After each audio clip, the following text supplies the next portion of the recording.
my cellular telephone that Nintendo had announced the Nintendo Switch 2. I had been waiting years for this so that I would be able to afford used Switch 1 games easier on eBay. Nintendo was pulling out all the stops. They even included a feature that's been on other consoles since 2002 on the original Xbox. That's right, we have Discord at home and you have to pay for it. $20 a year to talk to your friends. We are cooked. Also, there's a new Mario Kart where you can go off the track and it's all one big map. This excited people for some reason. Donkey Kong is getting a 3D game. It looks neat. And oh my god, they're bringing GameCube games to Switch Online.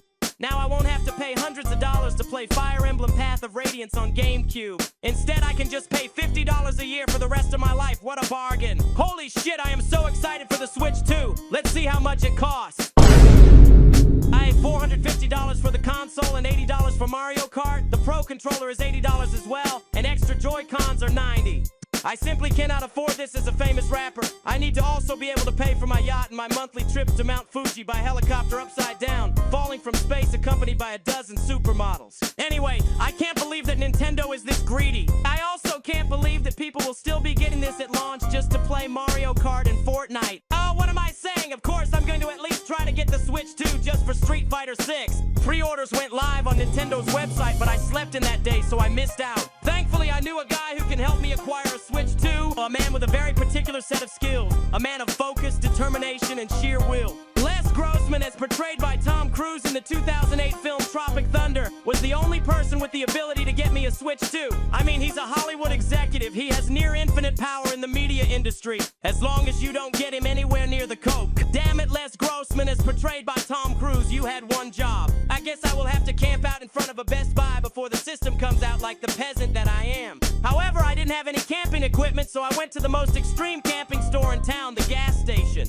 They were selling a large tent for only $5, and it came with a free sippy cup to drink gasoline from if I got depressed. Arriving at Best Buy at 9 p.m., there was a massive line. I assumed I had zero chance of finding one at Best Buy, so instead I went to the local Sears. This particular Sears had been empty for the last 20 years, so maybe Nintendo was secretly hiding the good consoles here. But no, instead I found a bunch of rats and an Atari 2600 in the box. I went back to the Best Buy with the Atari 2600, hoping to sell it to the nearest mom, desperate to get the new Nintendo. Much to my surprise, none of the people were here for the Switch 2. They were here for sneakers and the next shipment of Pokemon cards.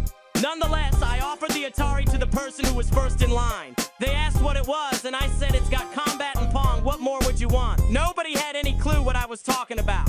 Finally, I saw a sketchy-looking guy in a dark coat leaning by the corner of the store. He asked if I was here for the Switch 2, and I said, yeah, do you want this fine piece of wood grain and circuit boards? He said, sure, I don't know what that means, but it sounds like modern art to me. Then he pulled out a Switch 2 that he had illicitly acquired and gave it to me in exchange for the Atari. Oh, and he also asked for my soul, and I was like, sure, what would I do with a Kia automobile anyway? When I got home, the Switch 2 had been remotely bricked by Nintendo because the guy who sold it must have tried to mod it. Nintendo's lawyers suddenly barged into my home with a SWAT team because as a kid I watched a YouTube video about Pokemon ROM hacks. Now nobody will learn who the real Slim Shady is.